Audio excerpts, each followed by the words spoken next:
Welcome to the Salmon Runs YouTube. Enjoy the video. In this video, I will explain how to program your GMC Envoy key fob. First, gather all the key fobs you want to program, including any existing ones, as they will all be programmed simultaneously. Make sure your vehicle's battery is in good condition to avoid interruptions. This process is straightforward and can be completed in just a few minutes, allowing you to quickly gain full control over your vehicle's remote functions. Let's get started with the first step. To begin, ensure all your GMC Envoy's doors are completely closed. Next, insert your ignition key into the ignition and turn it to the off position. Now, hold down the unlock button on the driver's side door panel.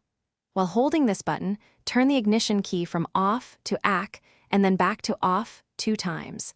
This specific sequence will prepare your vehicle to enter programming mode. Once you've completed the previous steps, your GMC Envoy should chime, indicating it has successfully entered programming mode. Now, take the first key fob you wish to program. Simultaneously press and hold both the lock and unlock buttons on the key fob. Continue holding these buttons until the vehicle chimes again.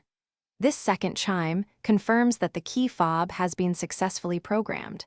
Repeat this step for any additional key fobs you have. To exit programming mode, simply turn the ignition key to the on position.